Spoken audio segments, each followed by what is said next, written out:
UFC Abu Dhabi just came to an end, and it was a very eventful card, but, there were a lot of boring fights in between.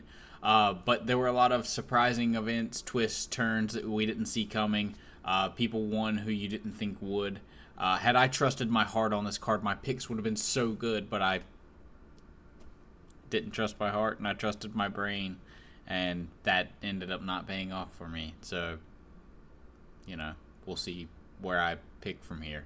Anyways, we had some crazy things like RDR breaking Robert Whittaker with knees. He made him stop fighting his entire style based on knees, and he would not circle to the left for some reason while he was running into knees when circling to the right. Piotr Jan and Marcus McGee having a very good fight through the first 2 rounds, and then kind of a hug fest through the last third round, the final round. Shara Magomedov and Marc-André Barriault going to war, and I didn't think Shara could get uglier, but he did. But before we get any further into picks or breaking down the card, let's look at the Tapology group and show you guys a way that you guys can make money just by either picking against, with, or, a variation of using my picks and your own picks to, figure out where to pick in some other categories. But you guys can win money on this. It's my money. I'm sending out $100 weekly now since we hit 100 subscribers. It was $1 per subscriber until we hit 100, and that's where I'm kind of capping it until my channel gets monetized. But this is a way for you guys to make money and have fun and participate with the channel as well. As participating's fun for you guys. Even if you lose, it's not the worst thing, because it's not like you're losing your own money. You're not paying anything. This is completely free. All you have to do is go to Tapology.com, make an account, and then go to Tapology.com/groups/2048, and then join our group. I will immediately accept you as soon as I see it. I check it daily, once a day minimum. Don't panic if you don't immediately get joined in. I promise I will join you at some point during that day or the next, because I've either already checked or I'm going to check. You guys have a chance to make $100. Please join. The competition's awesome. I would love to grow the group and make it one of the bigger groups on here. Anyways, let's get into fight picks. And fight picks are made by clicking this area. You can edit your picks here, or you can see them after you've made them. All right, so going back to the fights, we're going to break down from the main event down to the prelims. We do it differently here, so on the recap, so that you guys can get the fights you want to hear about first, and then if you want to tune out, go ahead, tune out. Feel free. Renner de Ritter defeating Robert Whittaker by 5-round decision. I did not expect this in the slightest, especially for him to kind of outstrike him at points. Not with the hands. The hands weren't really what was outstriking Rob, but he had crippling knees for Robert Whittaker. But Rob was doing something that I thought was a very big mistake, and he was not circling to his left. Had he circled to his own left, being RDR's right, I think he would have had a lot more success, because he kept just circling right into that knee. Anytime RDR wanted to step forward and knee, Rob was just circling right into it every time. He was circling towards RDR's power side very often, and as a orthodox fighter, you do not want to circle into the power side of a southpaw. Whittaker tends to struggle with southpaws, and maybe I now know I should have picked him to struggle with a southpaw. He did land a massive shot in the 3rd round that almost finished RDR. RDR did get away with some cheating that he definitely shouldn't have got away with. Had they taken a point away, this would have been a draw. But next for RDR, I see, I guess, a title shot or a title contention fight. Like, his next fight is either for the title or for a chance to fight for the title next. And a very impressive fight. this is still Robert Whittaker in his prime. Yes, he is shop worn. Yes, he's gone through wars, but he is in his physical prime. This is still a great, incredible fighter. And RDR forced him to fight outside of his normal style. He took away the combinations that Robert would normally throw. He couldn't throw them anymore because of how RDR was fighting, and it was impressive to watch. It wasn't the most exciting fight ever, but there were very good moments in there. It was a solid fight. I can't complain about the quality of that fight. Moving to the co-main event, we had Petr Yan versus Marcus McGee. Talk about a fight that was really good in the first 2 rounds. These guys went to war. Like, Marcus McGee's activity was really high. Petr Yan landing big shots in the first 2 rounds, but the second round mainly was the one he landed the bigger shots in. I mean, I don't know how Marcus McGee ate some of these shots, especially being an older guy for the division, man. Some of these shots were huge, just whipping his head back, and he just kept going forward like it was nothing. Like, sure, some of them did make him stop and slow down and think, oh, I probably shouldn't keep eating shots like that, but he just kept coming forward with combinations anytime he really got tagged, and it was very impressive to watch, man. Like, Marcus McGee is an actual contender in this weight class, and I wasn't very sure on him. But Petr Yan looked great. He did his normal take off the first round, kind of read his opponent. By the third round, he had Marcus McGee pretty figured out on the feet, and Marcus McGee wasn't really landing all that much in the third. But then Petr Yan just kind of resorted to just kind of clinch grappling with him and holding him against the cage. The third round was very boring. There wasn't really much to it, and yeah, not the most exciting fight in the third. But the first 2 rounds were phenomenal. It was high level fighting in the bantamweight division, and it was incredible. Moving on to the middleweight division for the feature fight of the evening, we had probably the fight of the night, I want to say, in Shara Magomedov versus Marc-André Barriault. This was a war, back and forth fight. I believe both men dropped each other, if I'm not mistaken. I can't remember. Sometimes, CTE, I guess. Both men dropping each other, if I'm not mistaken. It was a back and forth fight. I know Marc-André Barriault, if he didn't drop Shara, broke his nose viciously. I mean, it was... I didn't think this guy could get uglier, seriously, and he sure did. His nose completely broken, just crooked. It looked horrible. I think they got it back in and fixed it. But up until that moment, he looked horrible. That was one of the few fights I got right on this card. These were the two of the few fights I got right. I think I got 4 right on the entire card. Out of 12 fights, we did terrible on this card, by the way. Following me was not the way to go on this card. I apologize for anybody that did.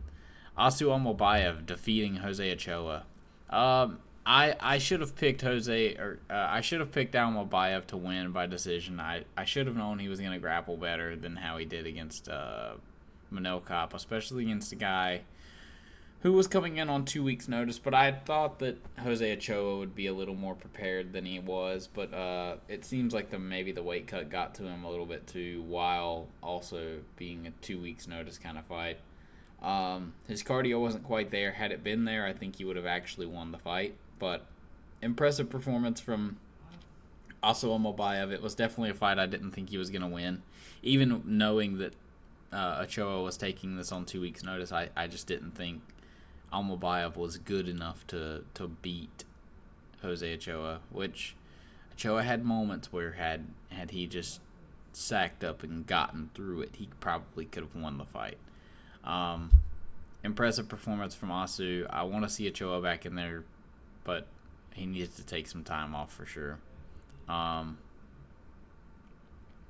Moving on to the first fight of the main card, we had Bogdan Guskov KOing Nikita Krylov. Should have seen it coming. It was one of those obvious things that I even wanted to remake a video after I had made my first video, like doing a couple of these picks over again. And Muslim Salikov, Nikita Krylov, or not Nikita, but I was going to switch to Muslim Salikov, Bogdan Guskov, and there was one other one I was going to switch. I think it was no, it was the Billy Elicana one. It was not the Davy Grant one. I had a feeling about Davy Grant, but I was not going to switch that one. But there were 3 fights I was going to switch, and yeah. Anyways, Bogdan Guskov just landing big shots on Krylov, eventually catches him, and I thought Krylov would try to do what Billy Elicana did, take the passive least resistance and try to submit his opponent, Bogdan Guskov. I mean, when I talk about Billy Elicana. But, fought on the feet, got caught, and I should have known that was going to happen. Just seemed kind of obvious after picking it and then wanting to make that subsequent video, like I said. Bryce Mitchell, man, I am so glad about this victory and getting this one right, because it was one of the heart picks, plus trusting that was going to come out. I wish I had just done this with the rest of the card. Like I said, I would have done good, but, it is what it is at this point. Bryce Mitchell by decision. He defeated Said Nurmagomedov after some real adversity on his first cut down to 135. He looked lean, more impressive muscular-wise. I would like to see him put on a little more muscle and come back down again. He looked like a guy who kind of works out at 135 rather than, a fighter at 135. He didn't look shredded. He wasn't, like, super shredded. And don't get me wrong, that's not, everything, but he should look that way too, though. He needs to be strong and be in insane shape. But he eats a big knee from Said Nurmagomedov coming in early. I screamed. By the way, my first fight companion, probably too late to mention it now, was pretty fun. We had a few guys in, coming in talking about the fights, watching guys that are in the fight group as well. But big knee happens, I go crazy. It's, I'm worried that Bryce Mitchell's about to lose or get submitted now or get finished in general. There were a couple moments that Bryce put you on your toes if you're a Bryce fan where, he eats that big knee. There's a moment where he gets caught in either a guillotine or not a ninja choke. There were no ninja chokes. He got caught in a guillotine, I think. But it was never too tight. He ends up winning a decision. Kind of out-grapples Said for the last 2 rounds after eating a big knee. Kind of impressive, especially after the cut. I thought maybe that he was going to be a little too jelly-legged after the knee to be able to even wrestle with Said, but he ended up performing very well. I like Bryce at 135. I can't wait to matchmake for him come tomorrow night. Muslim Salikov, Dracula himself. This was a heartwarming loss for me when I watched Carlos Leal go down. If I had picked with my heart, like I said, man, Muslim Salikov knocking out Carlos Leal. I know it looks crazy, but I said it. This dude can get the surprising KO out of nowhere. Especially, he's very calm in the pocket. Like, he sees the pocket pretty well. And, man, what an impressive overhand right. I mean, it landed just right on the nose of Leal, and he just goes down and out. I mean, he was stiff as fuck. Like, I mean, just what an impressive performance from Salikov. Drac being 4 million years old, still out here kicking ass. And there's only one guy I want to see him fight, and that is Wonderboy. Wonderboy's going to be on a long break. Salikov shouldn't go on a long break again, but, if Wonderboy heals quick, hopefully they can rush him in there kind of a little quicker Maybe they should. Might be bad for Wonder Boy to do that, honestly. Moving on to the bantamweight division, we've got Davy Grant defeating Damon Blackshear. What can I say, man? Davy Grant, impressive as fuck performance. Like, he's one of these guys who every time he comes out here, every time he goes into the octagon healthy, he performs very well. And I thought Damon Blackshear was going to be able to submit him, especially with the level of guys that Damon Blackshear's been able to submit. But Dangerous Davy Grant stops almost all the takedowns after the first round, if I'm not mistaken, and just looks incredible. Just tears him up to the body every time. Every time he shot for a takedown, he would stand up and then make him pay with a combination. Anytime Damon Blackshear went out and threw a jab, Davy Grant would come back with 1, 2, 3 punches. He wouldn't just settle with one punch. If he did something, it was in 2s, 3s, or 4s. It wasn't just a one at a time kind of thing. The way Damon Blackshear's striking was. If that's a big thing I could teach to Damon Blackshear, or tell to him to fix for his game, especially against guys like Davy Grant, where these pressure guys are gonna beat you on times like that. Especially when they can stop your takedowns and get you worn down, and they land to the body real good. Davy Grant works the body so well, dude. He impresses you so much for an older guy. Like, you wish he had gotten here quicker and fought more and been healthier more.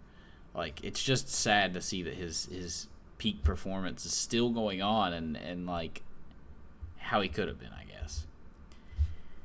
Moving to Tabitha Ricci versus Amanda Hebos. Okay, so another finish for lower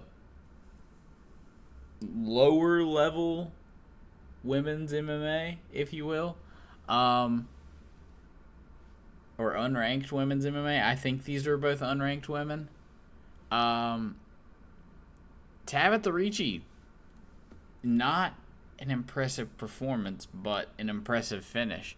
Landing these good, like, tomahawk-like elbows, like she was in the clinch here, clinched up, and then would just pop her with elbows, like grabbing and popping. And she got her right in the eye, right in this little divot here one time, and you could tell that Hebos did not like that at all. And then Tabitha Ricci landed another tomahawk elbow somewhere through there, and I think that's what sent Hebos down to the ground, and she just folded from that moment. And then Ricci ended up getting a finish.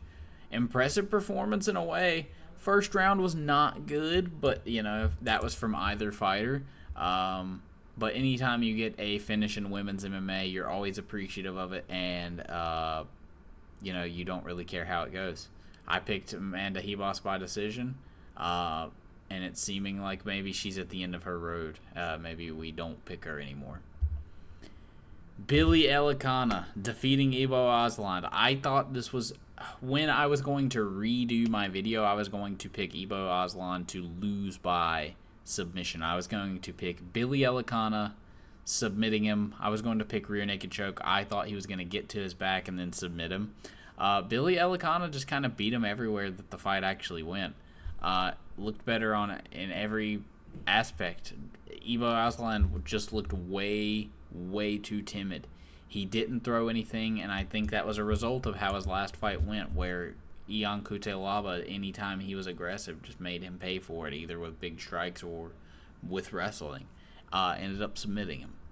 That's why I was going to pick Billy Elikana to submit him, because I thought that Bogdan Guskov's submission defense is pretty damn good, and Billy Elikana just fought a dude who was way bigger than him and also had submission defense, but he held position very well. He tried to threaten chokes, he just couldn't.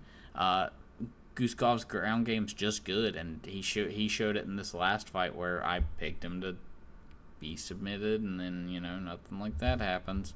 Anyways, impressive performance from Elikana. I actually might start picking him now at light heavyweight. He looks like a solid potential fighter. Definitely depend on the matchups, though. Like, he doesn't look incredible or anything. We'll calm down. Stephen Nguyen. We're moving to the featherweight division, where we've got Stephen Nguyen, who defeats Muhammad Yahya by knockout. I'm pretty sure it was a corner stoppage. Like, as soon as they went to the corner for round 3, they just stopped the fight. Stephen Nguyen beat the shit out of Muhammad Yahya, and I mean, it was just a straight up beatdown. There wasn't a second of this fight that really went to Muhammad Yahya, other than like maybe 1 or 2 big strikes that he landed that, you know, they kind of like knocked Stephen Nguyen off balance, but it was like Stephen Nguyen was mid beating his ass and then just got landed on mid beating his ass. It was an impressive performance from Stephen Nguyen, but you know, it's against a guy who should not even be in the UFC. Muhammad Yahya does not deserve to be in the UFC. He's not a good enough fighter to be here. It's why I picked him to lose. I thought it would be by decision, so I am impressed that it was by a finish, but it's still, you know, who you finished doesn't impress me. Because he's finished quite often. Good performance by Stephen Nguyen. He did what he was supposed to. But anyways, I'm gonna move on to the heavyweight division, where Marcus Buchecha gets fraud checked by Martin Buday. I think what's going to happen, just as a storyline, by the way, Marcus Buchecha is about to go on his Walter Walker storyline. He is going to now go and submit every single heavyweight that he comes up against for like at least the next 4 fights, unless he comes up against Walter Walker. Then he might get smashed by Walter Walker. Martin Buday stops all of the takedowns pretty much, I think, except for 2 in the first round. I thought once Buchecha got the takedowns, I thought it was over. To be fair, I thought he was going to submit him as soon as he got the takedowns, and he didn't. Buday was decent. He did a really good job scrambling back up to his feet immediately, and you know, he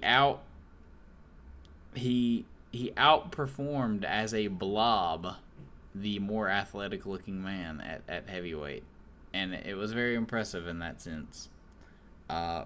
From him, not from Buchecha. Buchecha disappointed me heavily, and I, you know, almost never want to pick him again, but ever since the the Walter Walker fights, I kind of just, you know, I feel like this is kind of his storyline now. Anyways, our pick percentage was terrible. Like I said, we went 4 for 12. We've got our next card coming up being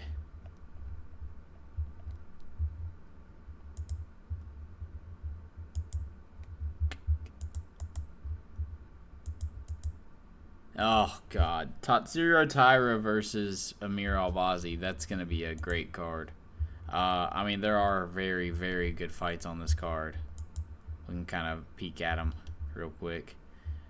Albazi Taira, Rebecca Chris Duncan, Ribovix Brenner, Cornoli Carol Rosa, Neil Magny, Alessio Zaleski.